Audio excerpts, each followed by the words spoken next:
क्या आप गर्भवती हैं और कोरोना वायरस की वजह से चिंतित हैं? फिक्र ना करें और हमारी सलाह लें। पहले बात करते हैं गर्भावस्था के दौरान देखभाल की। यदि आप शुरुआत के महीनों में हैं और आपको कोई जटिलता नहीं है, तो आप अपनी एंटीनेटल जांच को कुछ दिन स्थगित कर सकती हैं। पर ध्यान रखें कि कम से कम 4 बार जांच करानी जरूरी है और डॉक्टर या नर्स के सभी निर्देशों का पालन करना है।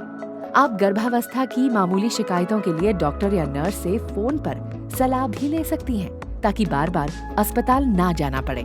किंतु आपात स्थिति के लिए या जोखिम वाली गर्भावस्था में तुरंत अस्पताल जाएं। जब आप एंटीनेटल चेकअप के लिए नजदीकी पीएचसी या सीएचसी या निजी अस्पताल में जाएं, तो वहां दूसरों से कम 1 मीटर की दूरी बनाए रखें। बुखार, खांसी, सांस लेने में तकलीफ आदि होने पर जल्द से जल्द डॉक्टरी जांच कराएं। अब हम बात करते हैं डिलीवरी की। याद रखें कि डिलीवरी के लिए स्वास्थ्य केंद्र में ही जाएं, क्योंकि घर पर डिलीवरी कराने में खतरा हो सकता है।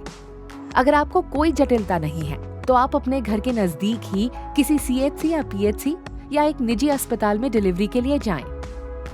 लेकिन अगर कोई जटिलता हो, तो किसी बड़े अस्पताल में ही डिलीवरी के लिए जाएं, जहां सिजेरियन की सुविधा उपलब्ध हो। यदि आप गर्भवती हैं और आपको कोरोना वायरस संक्रमण होने का संदेह या पुष्टि हुई है, तो आपको क्या करना है, अब उसके बारे में बात करते हैं।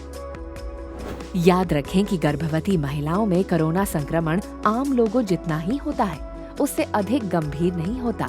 बस अपने चिकित्सक की सलाह का पूरी तरह से पालन करें। यदि आपका कोरोना संक्रमण गंभीर नहीं है और आपको घर पर रहने के लिए कहा जाता है, तो आइसोलेशन की सभी सावधानियों का पालन करें, जैसे कि मास्क पहनना और दूसरों से दूरी बनाए रखना। यदि गर्भावस्था के दौरान कोई भी तत्काल समस्या नहीं है, तो आइसोलेशन के बाद ही अपनी नियमित एएनसी जांच के लिए जाएं।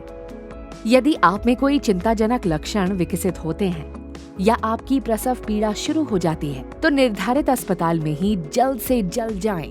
अस्पताल पहुंचने के पहले ही कर्मचारियों को सूचित करें कि आपको कोरोना इन्फेक्शन है, ताकि वो आपको आइसोलेशन में ले जाकर देखभाल करें। आपकी डिलीवरी नॉर्मल है या सिजेरियन, ये आपकी गर्भावस्था संबंधी स्थिति पर और स्वास्थ्य कर्मचारियों के निर्णय पर निर्भर करेगा। अब बात करते हैं स्तनपान की। अब तक कोई सबूत नहीं है कि कोरोना वायरस प्लेसेंटा या दूध के माध्यम से मां से बच्चे में जाता है, इसीलिए आपको अपने नवजात शिशु से अलग नहीं रखा जाएगा। यदि आपको कोरोना संक्रमण है, तो आप स्तनपान जारी रख सकती हैं, लेकिन कुछ सावधानियां बरतें, जैसे कि स्तनपान कराते समय मास्क पहनें, बच्चे को छूने से पहले और बाद में हाथ धोएं, बच्चे पर छींकें या खांसे नहीं। इन सभी बातों का पालन करें, ताकि आप और आपका शिशु दोनों स्वस्थ रहें। UNFPA द्वारा जनहित में जारी।